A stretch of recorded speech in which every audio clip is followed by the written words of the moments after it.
विद्यार्थी मित्रों, JEE 2009 માં પૂછાયેલો સવાલ રકમ ઉપર ધ્યાન 2/√3 વક્રી વળાંક ધરાવતા હવામાં રાખેલા પારદર્શક નળાકારીય ઘન સળિયાના એક છેડેથી નળીની અક્ષ સાથે થીટા ખૂણે પ્રકાશનું કિરણ આપાત થાય છે। જોજો, આ એક કેબલ ફાઇબર ઓપ્ટિક્સ ની આકૃતિ છે। આ નળાકારીય ઘન આપણે એમ કહીએ કે આ અક્ષ પ્રકાશનું કિરણ અંદર દાખલ થાય અને તમને ખબર છે કે એક માધ્યમમાંથી બીજા માધ્યમમાં એટલે કે પાતળા માધ્યમમાંથી ઘટ્ટ માધ્યમમાં પ્રકાશનું કિરણ જ્યારે જાય ત્યારે બે માધ્યમને જુદા પાડતી સપાટી પાસે એનું વક્રીભવન થાય। એટલે ધારો કે આપણે એમ કહીએ કે હવાનું માધ્યમ હોય તો હવાના માધ્યમનો વક્રીભવનાંક n1 = 1 અને આ જે માધ્યમ છે એનો વક્રીભવનાંક રકમમાં આપેલો છે 2/√3। એટલે આ માધ્યમ ધારો કે કાચનું કે ફાઇબરનું હોય તો એનો વક્રીભવનાંક 2/√3। તો પ્રકાશનું કિરણ જેવું આમાં દાખલ થાય એટલે નળાકારની સપાટી પર એ વક્રીભૂત કોણનું મૂલ્ય 90 ડિગ્રી બની જાય છે। એટલે આપાત કોણનું મૂલ્ય થીટા તમને ખબર છે કે આ જગ્યા ઉપર પૂર્ણ આંતરિક પરાવર્તનની શરત પડાશે એટલે અહીંયા વક્રીભૂત કોણ 90 ડિગ્રી બનશે। તમારો ક્રાંતિ કોણ C કહેવાશે જેને આપણે ક્રિટિકલ એંગલ કહીએ છીએ। તો ધારો કે કોણનું નામ હું આલ્ફા આપી દઉં તો આપણે 90 થશે, બરાબર। તો આપણને એવું પૂછેલું છે કે આ ખૂણાનું મૂલ્ય થીટા કેટલું થશે। આ આપણો સવાલ છે, આપણે આ ખૂણો શોધવાનો છે। આપણો આપાત કોણ કેટલો છે એ જ આપણો પ્રશ્ન છે। તમને ચાર વિકલ્પ આપવામાં આવેલા છે, બરાબર। ગણતરી ઉપર ધ્યાન આપજો વિદ્યાર્થીઓ। પહેલા તો તમને હું એમ કહી દઉં આ આકૃતિની અંદર આલ્ફા + c = 90 થશે કારણ કે આલ્ફા + c + 90 = 180। ત્રિકોણના ત્રણ ખૂણાના માપનો સરવાળો 180 એટલે આલ્ફા + c = 90 થશે। તો જોજો આલ્ફા + c = 90 માટે આલ્ફા = 90 - c સાઈડ ચેન્જ કરી દઈએ। હવે આપણે એક કામ કરીએ, મારી પાસે આ આકૃતિમાં આ બિંદુનું નામ આપણે a આપેલું છે। તો જો હું અહીંયા બિંદુ a પાસે એકવાર સ્નેલનો નિયમ લગાવું, કેમ તો કે પ્રકાશનું કિરણ અહીંથી દાખલ થાય છે અને આ માધ્યમને જુદા પાડતી સપાટી પાસે આપાત થાય તો અહીંયા સ્નેલનો નિયમ એપ્લાય કરો તો સૂત્ર શું લાગુ પડશે? n1 sin θ = n2 sin α। કેમ તો આપણો આપાત કોણ થશે આ વખતે θ અને આ માધ્યમનો ખૂણો બનશે આલ્ફા એટલે n1 sin θ = n2 sin α, બરાબર। જોજો એટલે n1 ની વેલ્યુ 1 કારણ કે હવાના માધ્યમનો વક્રીભવનાંક 1 થશે।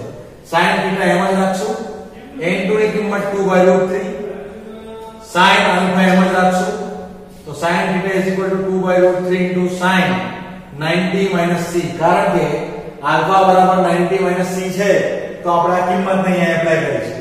આલ્ફા = 90 - c જેનાથી sin θ = 2/√3 અને sin 90 - c = cos c થશે। સમીકરણ નંબર આપણે 1 આપી દઈએ જે થીટા અને ક્રાંતિ કોણનો સંબંધ બતાવે છે। આગળ ધ્યાન આપજો વિદ્યાર્થી મિત્રો। હવે આપણે આવું જ કામ બિંદુ B પાસે લાગુ કરો। જો તમે અહીંયા સ્નેલનો નિયમ એપ્લાય કરો તો સ્નેલના નિયમ મુજબ n2 sin c = n1 sin 90 થશે। n2 એટલા માટે કે અહીંયાથી શરૂ કર્યું છે અને આ માધ્યમમાં જાય છે। અહીંયાના માધ્યમનો વક્રીભવનાંક n2 અને બહારના માધ્યમનો વક્રીભવનાંક n1 એટલે સૂત્ર થશે n2 sin c = n1 sin 90। n2 ની વાત કરો તો એ વક્રીભવનાંક થશે 2/√3 તો n2 ની વેલ્યુ 2/√3। ક્રાંતિ કોણ આપણે નથી જાણતા એટલે એમ જ રાખશું। sin 90 1 થશે, હવાના માધ્યમનો વક્રીભવનાંક 1 તો sin c ને સમીકરણમાં કરતા બનાવો તો √3/2 થશે। સમીકરણ નંબર આપણે 2 આપી દીધું।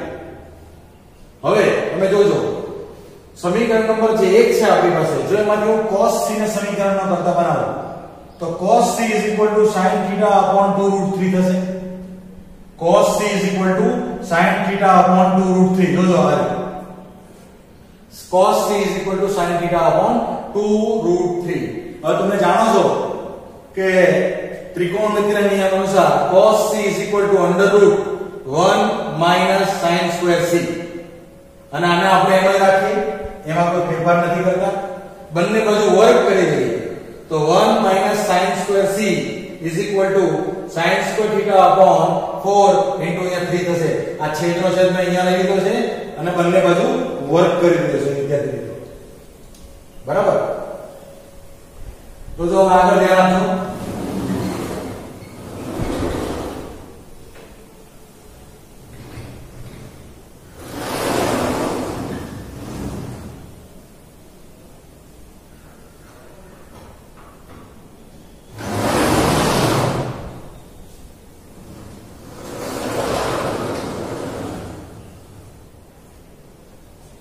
તો આગળ ધ્યાન આપજો વિદ્યાર્થી મિત્રો. હવે તમે જો સાદું ઉપર ધ્યાન આપજો. આપણે કીધું કે 1 - sin2c = 3/4 sin2 θ. આમાં આપણે sin c ની કિંમત કેટલી જાણીએ છે? √3/2. તો આ કિંમતને આપણે જો √3/2 અહીંયા રિપ્લેસ કરીએ તો √3/2 નો સ્ક્વેર કરશું તો 3/4 થશે. એટલે જોજો અહીંયા 1 - 3/4 1 - 3/4 = 3/4 sin2 θ. 1 - 3/4 એટલે 1/4 = 3/4 sin2 θ. બંને પરથી 4 કેન્સલ કરી દો. જો આ 3 ને નીચે ઉતારી દો તો 1/3 = sin2 θ. એટલે કે sin θ બરાબર 1/√3 એટલે θ બરાબર sin ઇન્વર્સ 1/√3 જે તમારો જવાબ ગણાય વિદ્યાર્થી મિત્રો. જોજો આપણને આપેલા ઓપ્શન્સમાંથી તમને દેખાશે કે આ આપણો યોગ્ય વિકલ્પ છે. sin ઇન્વર્સ 1/√3 એટલે આપણો સાચો જવાબ આ થશે. ઓકે, આગળ વધીએ.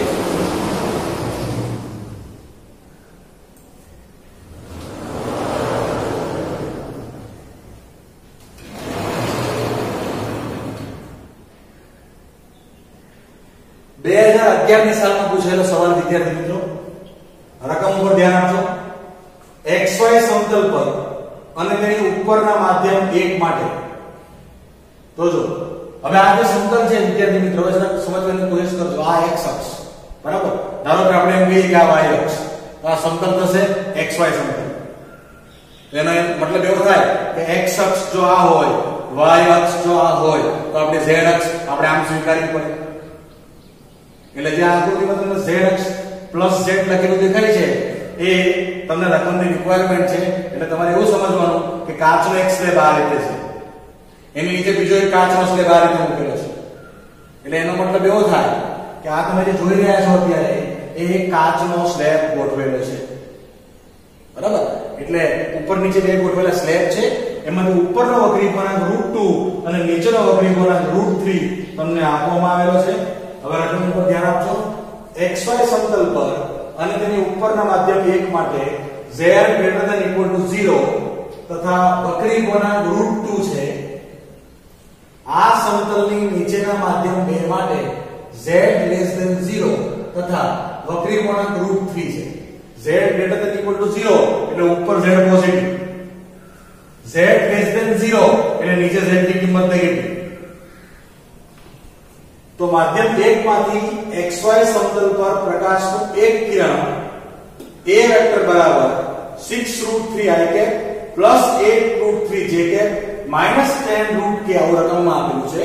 આપણે આ પ્રકાશનું કિરણ આપવામાં આવેલું છે.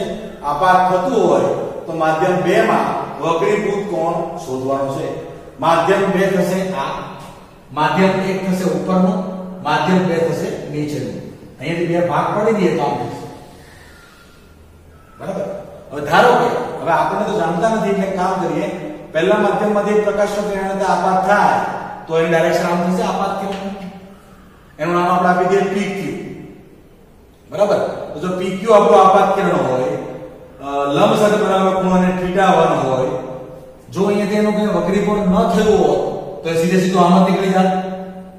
પણ તમને ખ્યાલ છે કે બે માધ્યમની જુદા પાડતી સપાટી પાસેનું વક્રીકોણ થાય એટલે અહીંયાથી પ્રકાશનું કિરણ આવે અને પછી વળીને આમ જતું રહે. કેમ? કારણ કે ઘટ્ટ માધ્યમમાં હંમેશા લંબ તરફ વળે છે, લંબ તરફ વળે. તો આ લંબ તરફ વળી ગયું અને આપણે θ2 જે આપણો ક્વેશ્ચન માર્ક છે આપણે આ શોધવાનું છે. આપણો સવાલ જ એ છે કે θ2 ની કિંમત કેટલી આવે. બરાબર? તો હવે તમે આમાં એક કામ કરીએ, આપણે જો સમીકરણ વિદ્યાર્થી આપણે ધ્યાન રાખીએ, આપણે એંગલ નો પ્રોબ્લેમ સોલ્વ કરવાનો છે. આપણે આ શોધવાનું છે એંગલ. બે વક્રી કોણ તમને આપેલા છે, એના સિવાયની કોઈ માહિતી આપણી પાસે છે નહીં.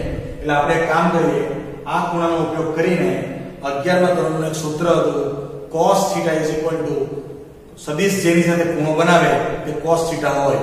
તો આપણે એક કામ કરી શકીએ, આ આકૃતિમાં તમે જુઓ તો cos θ ડેશ બરાબર az ના છેદમાં a થશે. કેમ az ના છેદમાં a થશે? કે z અક્ષ સાથે ખૂણો બને છે θ ડેશ, બરાબર. તો cos θ ડેશ બરાબર az upon a.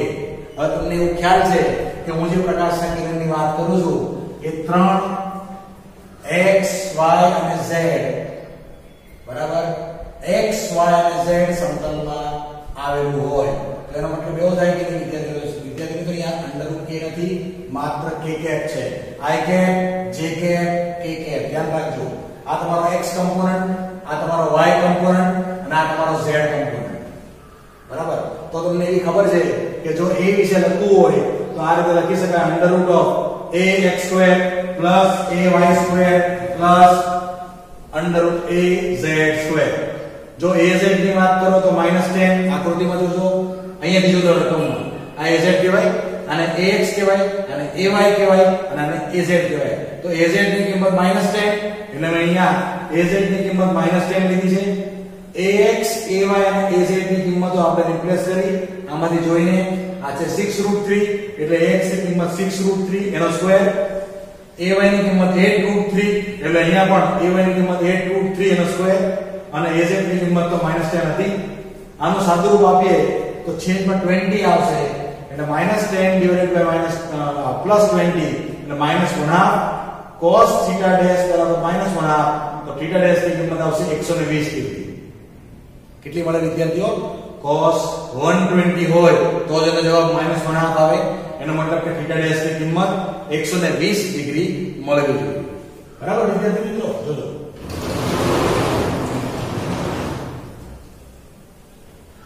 તો હવે આપણે આકૃતિ પરથી ચાલવાનું છે આગળ, એટલે તમને આ આકૃતિમાં સ્પષ્ટ દેખાશે. જોજો કે ભાઈ θ1 + θ ડેશ બરાબર 180. કેમ આ બે ખૂણાનો સરવાળો 180 થાય? તો જો આ બે ખૂણાનો સરવાળો 180 થવાનો હોય તો આપણે એનો જ ઉપયોગ કરીએ છીએ.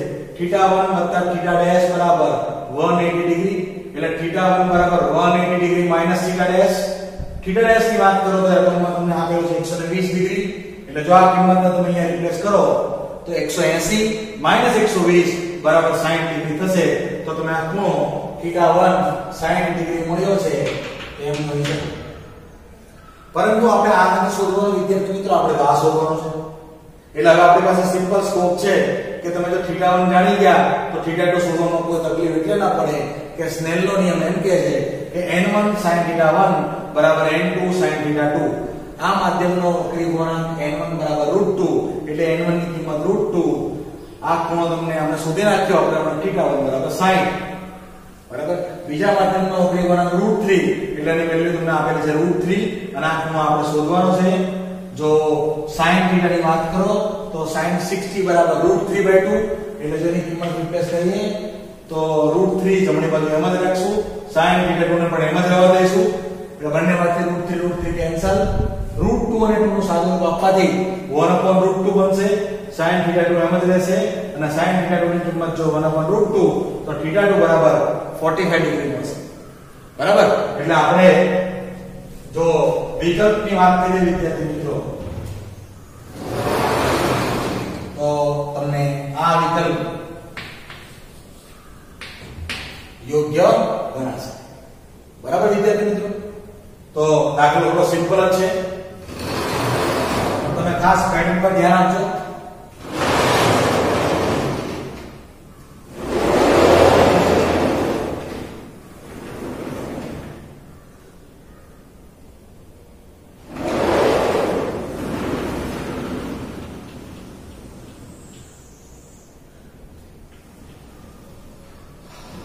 હવે વિદ્યાર્થી મિત્રો જરાક આ દાખલા ઉપર ધ્યાન આપજો, બધા કરતા અલગ છે, બરાબર.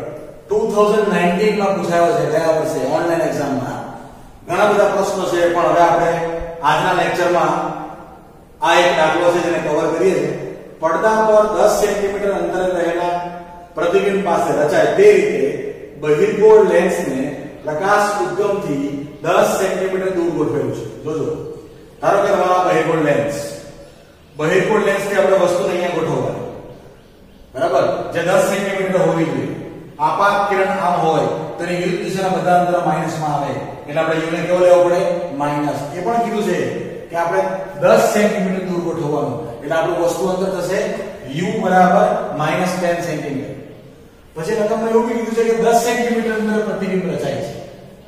તો જો પ્રતિબિંબ તો લેન્સની બીજી બાજુ રચાશે, એટલે આ પણ 10 સેન્ટીમીટર છે, પરંતુ એની કહેવાશે v, અને એ આવશે +10, એટલે આપણો પડદો અહીંયા છે જ્યાં આપણને ઇમેજ મળવાની છે. એટલે તમે એવું સમજો કે જે અહીંયા i લખેલું છે, આ એટલે આપણને ઇમેજ, અને અહીંયા જે o લખેલું છે ત્યાં આપણો ઓબ્જેક્ટ. હવે ઓબ્જેક્ટ કોણ છે? તો કે પ્રકાશનું ઉદ્ગમ છે. એવું રકમમાં લખેલું છે કે એ પ્રકાશ ઉદ્ગમ છે, એ તમારો ઓબ્જેક્ટ છે. હવે આ પહેલી પરિસ્થિતિમાં આપણે પેલા કામ કરી દઈએ વિદ્યાર્થી મિત્રો. લેન્સનું સમીકરણ લગાવી દઈએ. બહિર્ગોળ લેન્સ આવે કે અંતર્ગોળ લેન્સ આવે, સમીકરણ તમને યાદ હોવું જોઈએ. 1/f = 1/v - 1/u. તો આનો ઉપયોગ કરો તો 1/f = v ની કિંમત આ બાજુ આ જમણી બાજુ છે સંજ્ઞા પદ્ધતિ પ્રમાણે +10 લેવી પડે, એટલે v ની કિંમત 10, u ની કિંમત -10, આ માઈનસ ને આ માઈનસ પ્લસ, એટલે 1/10 માઈનસ પ્લસ થવાથી પાછું 1/10, એટલે ટોટલ થશે 2/10, એટલે 1/f બરાબર 2/10, એટલે f બરાબર કેટલું? 5 સેન્ટીમીટર મળે. હવે આપણને એવી ખબર પડી ગઈ કે આ લેન્સની કેન્દ્ર લંબાઈ f બરાબર +5 સેન્ટીમીટર મળે છે. હવે રકમને બરાબર ધ્યાનથી સમજજો વિદ્યાર્થીઓ, અડધી રકમ હજી બાકી છે. હવે એમ કહે છે અહીંયાથી કે જો ઉદ્ગમના સંપર્કમાં રહે એ રીતે 1.5 સેન્ટીમીટર જાડાઈ વાળો એક લંબઘન ગોઠવવામાં આવે. 1.5 સેન્ટીમીટર નું લંબઘન ગોઠવી દઈએ, તેનો મતલબ આવો થાય છે.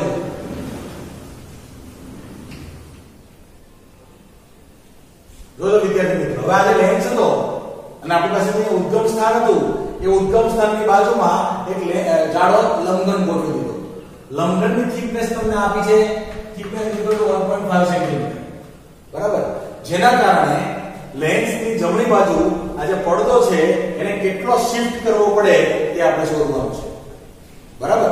હવે તમે એ સમજો કે તમે જો લેન્સ ગોઠવેલો હતો એનાથી દૂર જે પડદો હતો એ પહેલા જુદા ડિસ્ટન્સે હતો, હવે એ પડદાને થોડો દૂર કરવો પડશે.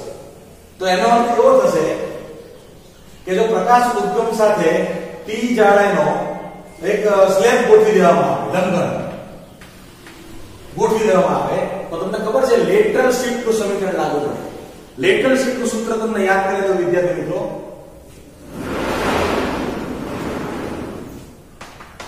Lateral shift x = t into bracket 1 - θ2/θ1, આ સમીકરણ.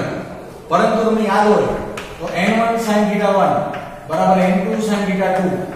આમાં તમે એવું કહી શકો કે નહીં કે sin θ2 / sin θ1 = n1/n2. ખૂણા આપણે આખા ચેપ્ટરમાં નાના લઈએ છીએ એટલે sin θ ની જગ્યા ઉપર θ લેવાય, તો θ2/θ1 is approximately equal to n1/n2 થશે. હવે n1 ની વાત કરો તો એ છે 1 અને આ માધ્યમનો વક્ર ગુણાંક n2, એટલે θ2/θ1 બરાબર 1/n2 થશે.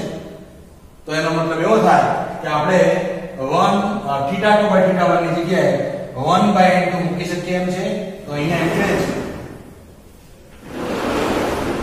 જોજો θ2/θ1 ની જગ્યાએ 1/n2 મૂકેલું છે, બરાબર. આ આપણે જે સમીકરણને સાબિત કર્યું એના ઉપરથી લાવેલા છે વિદ્યાર્થી મિત્રો, ધ્યાન આપો. જોઈ લેજો અહીંયાથી θ2/θ1 બરાબર 1/n2 બે રિપ્લેસ અહીંયા કરી છે. હવે આપણને ખબર છે કે આ માધ્યમનો વક્ર ગુણાંક 1.5 કેમ કે કાચ આપેલો છે 1.5 એટલે 3/2, તો n2 ની કિંમત 3/2 એટલે રિવર્સ થઈ જવાથી 2/3 થશે.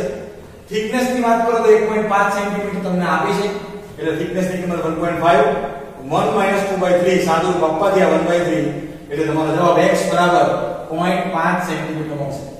તો આનો મતલબ તેવો થાય કે લેટરલ શિફ્ટ 0.5 સેન્ટીમીટર મળે. તો જે વસ્તુ આપણે પહેલા 10 સેન્ટીમીટર રાખતા હતા, જોજો અહીંયા યાદ કરાવો તમને પાછું. જો પહેલા વસ્તુ અંદર તો આપણું u બરાબર -10 બરાબર. હવે તમને એની ખબર છે કે એમાં 0.5 સેન્ટીમીટર નું શિફ્ટિંગ થઈ ગયું તો ઓછું કરવું પડે. પહેલા જે 10 હતું હવે 9.5 થશે. કેમ? તો કે 0.5 બાદ કરવું પડશે. એટલે હવે જો આપણે એક સમીકરણ બીજી વાર લગાડીએ, લેન્સ તો હજી પણ એનો જ છે, ખાલી એની પોઝિશન બદલાઈ છે. તો લેન્સ નું સમીકરણ શું? 1/v - 1/u ડેશ બરાબર 1/f. આ વખતે જો u ડેશ ની વાત કરું, પહેલા મેં 1/v ને કરતા બનાવી દીધો, એટલે -1/u ડેશ જમણી બાજુ જાય તો 1/u ડેશ પ્લસ 1/f. એમાં u ડેશ ની વાત કરો તો આપણે વાત કરી કે 10 માંથી 0.5 બાદ કરવું પડે એટલે 9.5 કહેવાશે. સંજ્ઞા પદ્ધતિ ચોક્કસ વાપરવાની, એના વગર દાખલાના જવાબ ખોટા આવે. એટલે માઈનસમાં જ મૂકવાની. 10 - 0.5 એટલે 9.5 અને કેન્દ્ર લંબાઈ f આપણે હમણાં જ શોધી નાખી છે. f બરાબર 5 સેન્ટીમીટર શોધો આવે. f બરાબર 5 સેન્ટીમીટર હમણાં ગણતરી કરીને આવે. બરાબર. એનો ઉપયોગ જો તમે કરો તો f ની કિંમત આપણે 5 મૂકી દીધી, આ 9.5 ખબર છે, સાદું રૂપ આપી દીધું, લસા લઈ લીધો તો આપણને પ્રતિબિંબ v બરાબર 10.55 સેન્ટીમીટર મળે. બરાબર. હવે વાત ધ્યાનથી સમજજો. જે પહેલી પરિસ્થિતિ હતી એમાં આપણને એવું કીધું હતું વિદ્યાર્થી મિત્રો કે પ્રતિબિંબ તમે ચેક કરો 10 સેન્ટીમીટર. બરાબર. હવે તમને મળે છે 10.55. જોજો 10.55. તેનો મતલબ એવો નહીં થયો કે 0.55 સેન્ટીમીટર દૂર મળે. એટલે પડદાને તમારે 0.55 સેન્ટીમીટર દૂર ખસેડવો પડે તો જ તમે આ પ્રતિબિંબ ઝીલી શકો. બરાબર. એટલે આ વિકલ્પ દેખાય વિદ્યાર્થી મિત્રો? 0.55 સેન્ટીમીટર લેન્સ થી દૂર ધકેલવો પડે તો આપણે પડદો ત્યાં રાખીએ તો આપણને આપણો ત્યાં પ્રતિબિંબનું મૂલ્ય ઝીલી શકાય. નહીતર પછી પડદા પર પ્રતિબિંબ પડતું નથી. ઓકે. 2005 ની સાલમાં જે ડબલમાં પ્રશ્ન પૂછાયો તો જોજો, રકમ પર ધ્યાન આપજો. 4/3 જેટલા વક્રી વળાંકવાળા પાણીમાં સપાટીથી 12 સેન્ટીમીટર ઊંડાઈએ આવેલી માછલીના વર્તુળાકાર દ્રષ્ટિ ત્રિજ્યાનું મૂલ્ય ખાલી જગ્યા સેન્ટીમીટર થાય. અને તમને ચાર ઓપ્શન આવા આપ્યા છે: 36√5, 4√5, 36√7, 36/7. જુઓ, પાણીનું માધ્યમની અંદર પાણી અહીંયા સુધી ભરેલું છે. આમાં એક માછલી છે. માછલીની આંખ પાણીની બહાર જોતી હોય તો માનો કે પ્રકાશનું એક કિરણ આ રીતે આ જાય અને બંને માધ્યમને જુદા પાડતી સપાટી પાસે પૂર્ણ આંતરિક પરાવર્તનની શરત અનુસાર જો 90 ડિગ્રીના કોણે પાણીની સપાટી પર આગળ ચાલવા માંડે તો એવું કહેવાય કે નહીં કે પૂર્ણ આંતરિક પરાવર્તન થાય. અને જો આના કરતા મોટો ખૂણો રાખશો તો ક્રાંતિ કોણ, જો આ ક્રાંતિ કોણ કરતા મોટો ખૂણો રાખશો તો આ 90 કરતા વધી જશે ને આ પ્રકાશનું કિરણ ક્યાં આવશે? અંદર. એનો મતલબ એવો થાય કે નહીં કે જો આ પૂર્ણ આંતરિક પરાવર્તનની શરત પડાય તો અને તો જ આ વર્તુળ રચાય. એટલે તમારે દ્રષ્ટિ ક્ષેત્રની ત્રિજ્યા શોધવાની છે. એટલે તમે એ સમજવાની કોશિશ કરો કે જો માછલી પાણીમાંથી ઉપર જોતી હોય તો એની ઉપર એક વર્તુળ રચાશે અને એ વર્તુળ જ આ છે. જોજો. બરાબર. એટલે આ માછલીની આંખ, આ વર્તુળ, આટલા ભાગની આપણે ત્રિજ્યા શોધવાની થાય છે.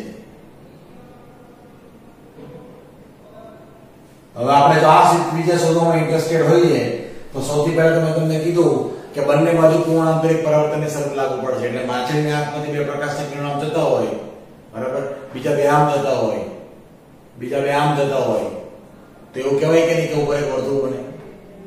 અને એ જે વર્તુળ બને એની ત્રિજ્યા આપણે શોધવામાં ઇન્ટરેસ્ટેડ છીએ. તો પૂર્ણ આંતરિક પરાવર્તનની શરત અનુસાર sin c = 1/n. આ આકૃતિમાં જોજો, sin c ની કિંમતની વાત કરો તો સામેની બાજુના છેદમાં કર્ણ થશે. સામેની બાજુ છે r અને કર્ણ થશે √r² + d². એટલે sin c ની કિંમત r/√r² + d². અને આપણે એમ જ રાખીએ. જો આનો ચોકડી ગુણાકાર કરી દઈએ વિદ્યાર્થીઓ તો nr = √r² + d². બંને બાજુ વર્ગ કરી દઈએ વિદ્યાર્થીઓ તો n²r² = r² + d². આ r² ની સાઈડ ચેન્જ કરીને આ બાજુ લઈ આવો तो n² r² minus r² is equal to d²। जो r² ने कॉमन काढी लो तो n² minus 1 is equal to d²। तो પછી એનો મતલબ એવો થાય કે r² બરાબર d² ના છેદમાં n² માઈનસ 1 એટલે વર્ગમૂળ કાઢો તો d upon under root n² minus 1 મળે। અને આ સૂત્ર મળ્યું છે વિદ્યાર્થીઓ એ જનરલ ઇક્વેશન તરીકે ઓળખાય। ખૂબ જ અગત્યનું સૂત્ર। જો આ ટાઈપનો દાખલો પૂછાય તો દાખલો ગણવાની શોર્ટકટ આ કહેવાય। બરાબર? આ છે તમારી ત્રિજ્યા, આ જે d છે એ છે આ ડિસ્ટન્સ એટલે કે ઊંડાઈ, માછલીની ઊંડાઈ પાણીની સપાટી, અને n એ આ માધ્યમનો અવયવ ગુણાંક। બરાબર? હવે તમારે આમાં ત્રિજ્યા શોધવાની છે એટલે આમાં આપણે સીધી કિંમત જ મૂકશું। r ની કિંમત તમારે શોધવાની છે એટલે r બરાબર, જો ડિસ્ટન્સ ની વાત કરો તો એ 12 આપેલું છે, અને અંડરરૂટ n² ની વાત કરો તો અંડરરૂટ n ની વાત થતી હોય તો એ 4/3 છે એટલે 4/3 whole square minus 1 12 divided by under root 16 divided by 9 minus 1 12 divided by under root 16 minus 9 divided by 9 12 divided by આની વાત કરો તો અંડરરૂટ 7 બચશે અને 9 નું વર્ગમૂળ 3 થશે જે ઉપર આવશે એટલે આન્સર 36 divided by અંડરરૂટ 7 મળશે સેન્ટીમીટર માં। કારણ કે તમને ખબર છે કે આ 12 પણ સેન્ટીમીટર માં હતું, તો જો આ સેન્ટીમીટર માં હોય તો આપણને ત્રિજ્યા 36/√7 સેન્ટીમીટર મળે, જે આપણો જવાબ છે। વિદ્યાર્થીઓ આ વિકલ્પ સાચો છે। બરાબર? એટલે આ પેટર્ન ખૂબ જ અગત્યની, આ સૂત્ર એનું શોર્ટકટ, અને ગણતરી તો બહુ સિમ્પલ છે। ઇન શોર્ટ તમને આટલું કહી દઉં કે ધારો કે તમને આ ત્રણમાંથી કોઈ પણ એક ભૌતિક રાશિ પૂછી હોય તો તેનો જવાબ ગણવા માટે તમારા શોર્ટકટમાં સૂત્ર યાદ રાખવાનું। આ પરિસ્થિતિનું આ સૂત્ર છે, મોડે કરી દેજો। ઓકે?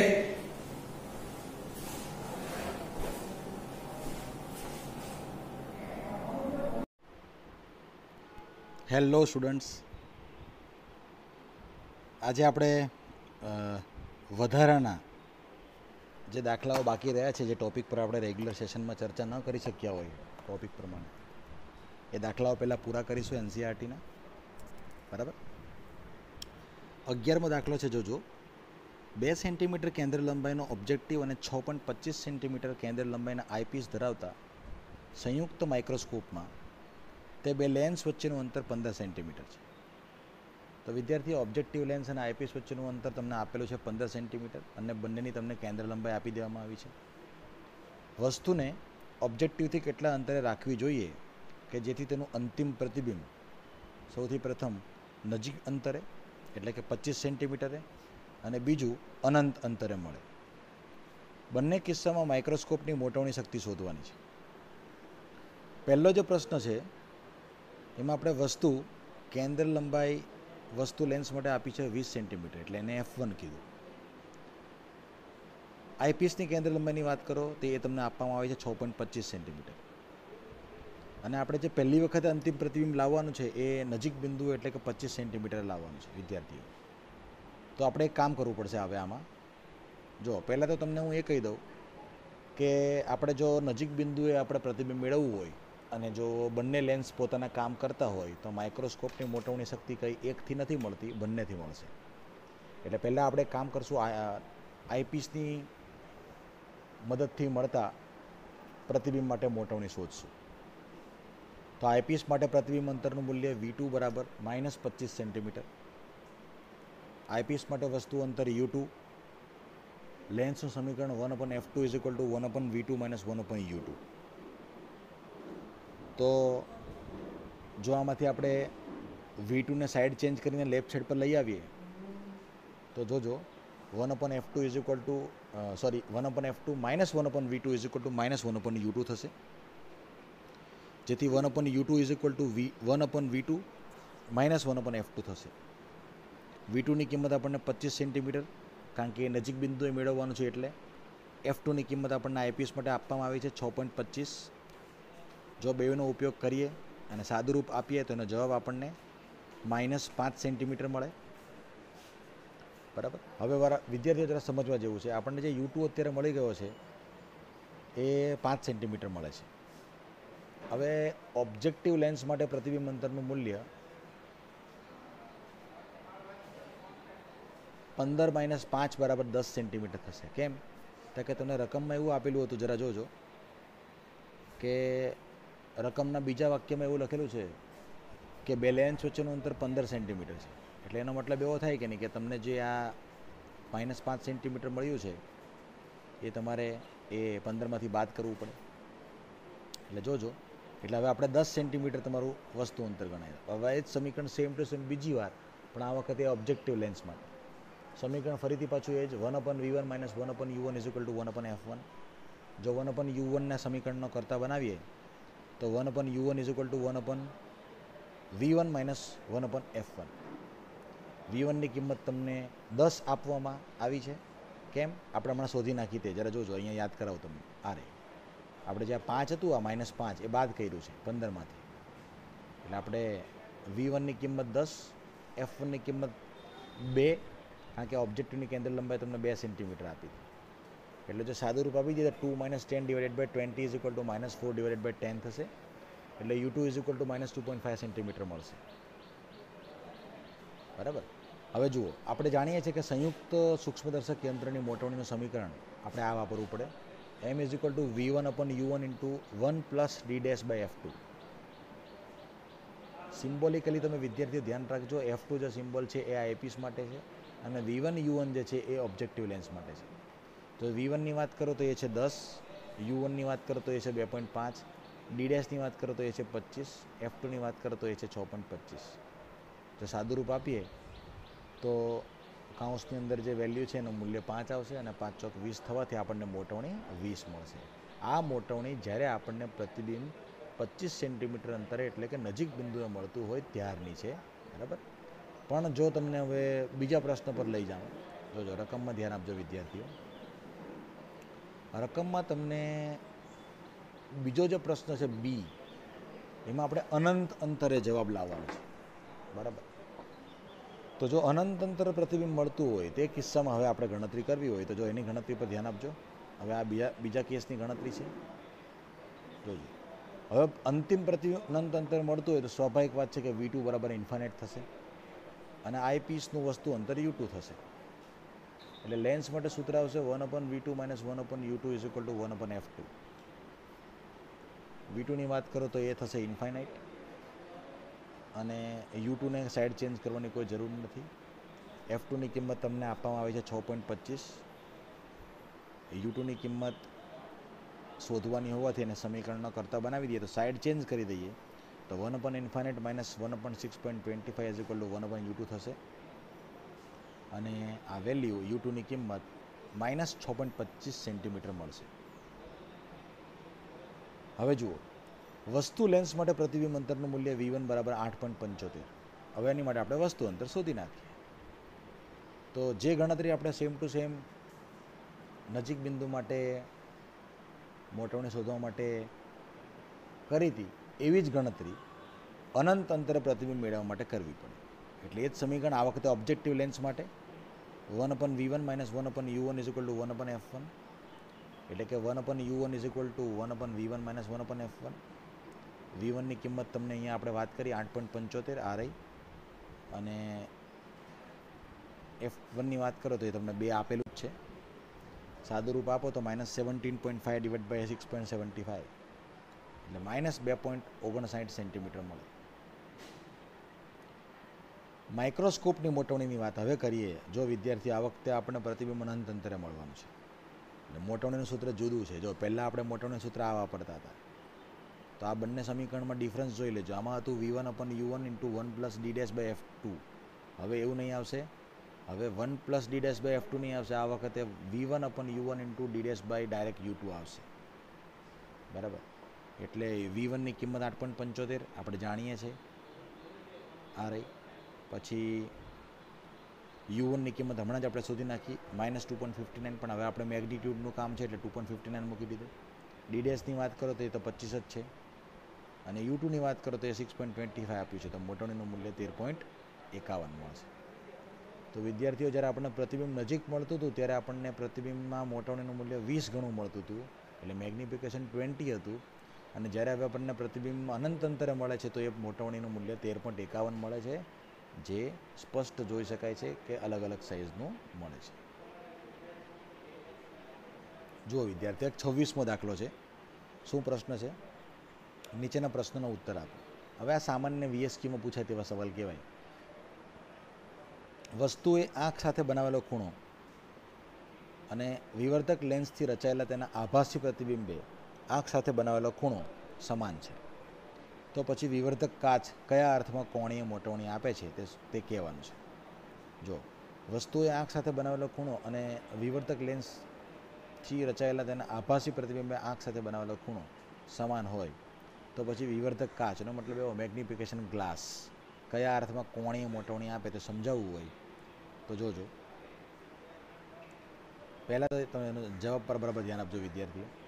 પ્રતિબિંબનું નિરપેક્ષ પરિમાણ વસ્તુના પરિમાણ કરતાં મોટું હોવા છતાં પ્રતિબિંબનું કોણીય પરિમાણ વસ્તુના કોણીય પરિમાણ જેટલું છે. બરાબર. હવે તમે એ સમજવાની કોશિશ કરજો. જો પહેલાં તો તમને એ કહી દઉં, પ્રતિબિંબની જે સાઇઝ છે, પરિમાણનો મતલબ એવો થાય કે સાઇઝ, એ વસ્તુ કરતાં તો ઘણું મોટું છે. પ્રતિબિંબનું કોણીય પરિમાણ વસ્તુના કોણીય પરિમાણ જેટલું આપણે આમાં લાવવાનું છે. એટલે મેગ્નિફાયર નીચે મુજબ મદદ કરે. એટલે તેના વગરના વસ્તુને 25 સેન્ટીમીટરની નજીક મૂકી શકાશે નહીં. તેની મદદથી જ વસ્તુને ઘણી નજીક મૂકી શકાશે. અને જો નજીક મૂકેલી વસ્તુનું કોણીય માપ તે જ વસ્તુને 25 સેન્ટીમીટર મૂકીએ તો મળતા કોણીય પરિમાણ કરતાં વધારે મળશે. એટલે કોણીય મોટવણી મેળવવી હોય તો 25 સેન્ટીમીટરને તમે મૂકો તો કોણીય પરિમાણનું મૂલ્ય વધારે મળે. અને 25 સેન્ટીમીટરની નજીક તો તમે મૂકી જ નહીં શકવાના, કારણ કે ત્યાંથી મેગ્નિફિકેશન દેખાય જ નહીં. જોજો બીજો સવાલ જોજો. સામાન્ય રીતે આપણને કોઈપણ વ્યક્તિ વિવર્તક કાચમાંથી વસ્તુને જોવા માટે આંખને લેન્સની ઘણી નજીક રાખે છે. જો આંખને દૂર રાખવામાં આવે તો કોણીય મોટવણીમાં ફેરફાર થાય ખરો? વસ્તુને જોવા માટે આંખને લેન્સની ઘણી નજીક રાખે તો એનો અર્થ એવો થાય ને, જોજો, હા, તે થોડું ઘટશે. કારણ કે લેન્સ સાથે આંતરતા ખૂણા કરતાં આંખ સાથે આંતરતો ખૂણો થોડોક ઓછો હોય છે. જો પ્રતિબિંબ ખૂબ મોટા અંતરે રચાતું હોય તો આ અસરોને અવગણી શકાય છે. એટલે જ્યારે લેન્સથી આંખ દૂર હોય ત્યારે પ્રથમ વસ્તુ વડે અને તેના પ્રતિબિંબ વડે આંખ સાથે આંતરતા ખૂણા સમાન હોતા નથી, અલગ અલગ હોય છે. બરાબર. તમે જ્યારે ડાયરેક્ટ જુઓ ને વિદ્યાર્થીઓ ત્યારે જુદું દેખાય, અને જ્યારે તમે થોડું દૂર રાખીને જુઓ ને ત્યારે તમને જુદું દેખાય. એક્ઝામ્પલ તરીકે તમે તમારી બુક છે, બરાબર, એ 25 સેન્ટીમીટરના અંતર રાખીને જોવાનો પ્રયત્ન કરો તો કમ્ફર્ટેબલી વાંચી શકાશે. અને જો વધારે પડતું નજીકથી વાંચવાનો પ્રયત્ન કરશો તો તમે કમ્ફર્ટેબલી વાંચી શકતા નથી. ત્રીજો સવાલ જોજો. સાદા માઇક્રોસ્કોપની મોટવણી શક્તિ કેન્દ્ર લંબાઈના વ્યસ્ત પ્રમાણમાં છે. તો વધુને વધુ મોટવણી મેળવવા માટે ઓછામાં ઓછી કેન્દ્ર લંબાઈનો લેન્સ વાપરવામાં આપણને કયું કારણ રોકી રહ્યું છે?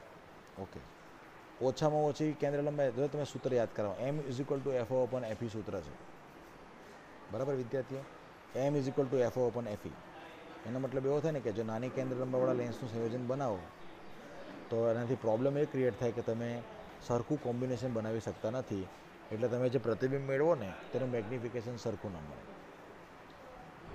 એટલે જો તમે કેન્દ્ર લંબાઈ ઘટાડો છો તો લેન્સની બંને ક્ષતિઓ વધુ પ્રબળ બને છે. એટલે કેન્દ્ર લંબાઈ ઘટાડવામાં કોઈ ફાયદો નથી, કારણ કે M=FO/FE. જો M ઘટે તો FO ઘટી ગયું કહેવાય. એટલે FO ઓછું રાખો તો મેગ્નિફિકેશનનું મૂલ્ય પણ ઓછું મળે. તેથી વ્યવહારમાં સાદા બહિર્ગોળ લેન્સ સાથે મેગ્નિફાઇંગ પાવર 3થી મોટો મેળવી શકાતો નથી. ક્ષતિઓ સુધારેલા લેન્સ તંત્રની મદદથી આ મર્યાદા 10 ગણી કે તેનાથી વધુ કરી શકાય છે.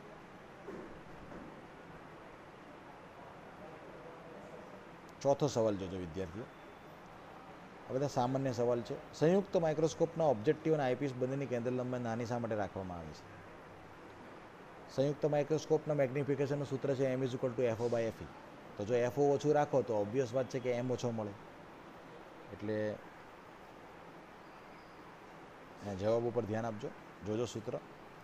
એફ ઈ નાની હોય તો નેત્રકાંતની મોટવણી 1+d/fe આવે. સૂત્ર યાદ છે વિદ્યાર્થીઓ? થિયરીમાં આવતું હતું 1+d/fe. એમાં ડીની કિંમત 25 છે. જો તે એફઈ નાનું હોય તો વધે છે. વધુમાં ઓબ્જેક્ટિવની મોટવણી VO/UO is equal to 1/UO divided by FO -1 વડે આપી શકાય છે. જ્યારે F0 કરતાં UO સહેજ મોટો હોય ત્યારે આ મોટું હોય છે. પાસે રહેલી વસ્તુઓને જોવા માટે માઇક્રોસ્કોપનો ઉપયોગ થાય છે, કારણ કે એમાં UO પણ નાનું હોય છે અને FO પણ નાનું હોય છે. એટલે સામાન્ય ભાષામાં કહું તમને, સિમ્પલ ભાષામાં, તો મેગ્નિફિકેશનનું જનરલ સૂત્ર આવે M=FO/FE. એમાં જો FO ઓછો તો મેગ્નિફિકેશન ઓછું. બરાબર? એટલે FO ઓછો રાખવાથી મેગ્નિફિકેશન ઓછું જ મળશે. અને જે પ્રમાણે અહીંયા સૂત્ર છે એ છે 1+d/fe. એટલે આપણને ખબર છે કે જો FE નાનું હોય તો મોટવણી વધી જાય, કારણ કે FE છેદમાં છે. એટલે FEનું મૂલ્ય નાનું રાખવાથી મેગ્નિફિકેશન સારું મળશે. 5મો સવાલ જોજો વિદ્યાર્થીઓ. સંયુક્ત માઇક્રોસ્કોપમાંથી જોવામાં આંખને આઈપીસની અડોઅડ નહીં પરંતુ સહેજ દૂર રાખવામાં આવે છે. શા માટે? આઈપીસ અને આંખ વચ્ચેનું આ નાનું અંતર કેટલું હોવું જોઈએ? જુઓ, હવે આપણે ખબર દૂરબીનમાંથી જોતા હોઈએ કે માઇક્રોસ્કોપથી જોતા હોઈએ તો આપણી આંખ કે લેન્સને ચોંટીને નથી રહેતી, થોડી દૂર રાખવી પડે છે. આવો ગેપ કેમ રાખવો પડે તેની પર વાત કરું છું. આઈપીસમાં ઓબ્જેક્ટિવનું પ્રતિબિંબ આઈ રિંગ તરીકે ઓળખાય છે.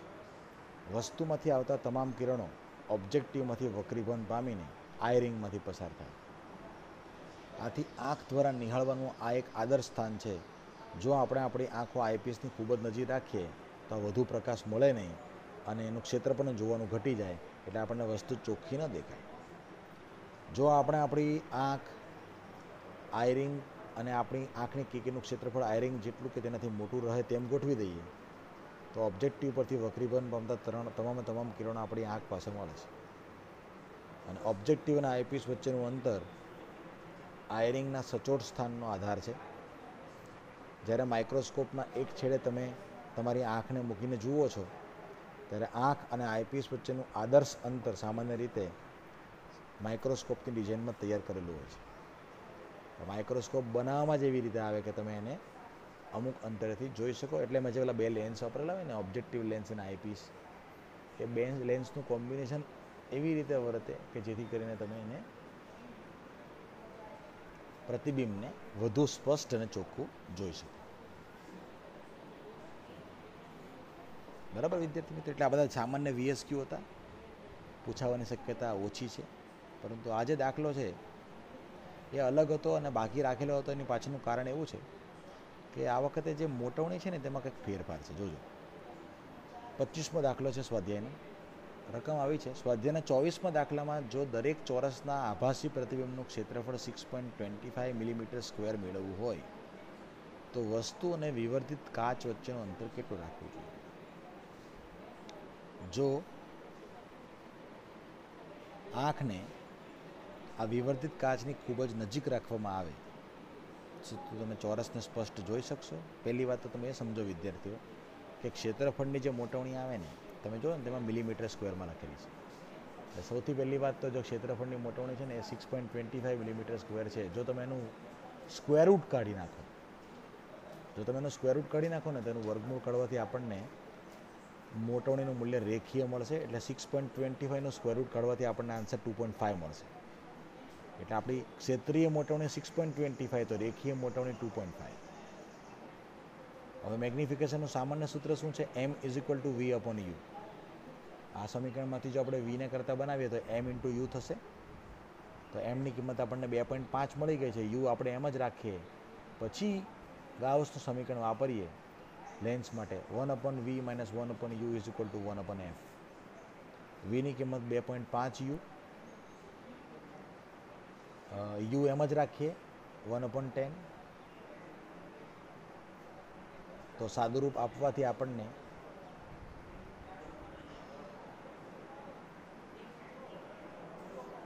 1 minus 2.5 divided by 2.54 is equal to 1/10.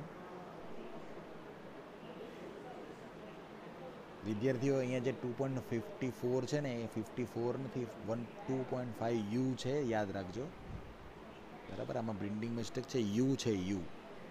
એટલે તમે આમાંથી કામ કરજો. જો આ જે છેલ્લું સૂત્ર દેખાય છે ને આમાંથી તમે યુ સોલ્વ કરશો ને વિદ્યાર્થીઓ, 1/2.54 minus 1/u is equal two 1/10. તો એ યુની કિંમત આપણને કેટલી મળશે?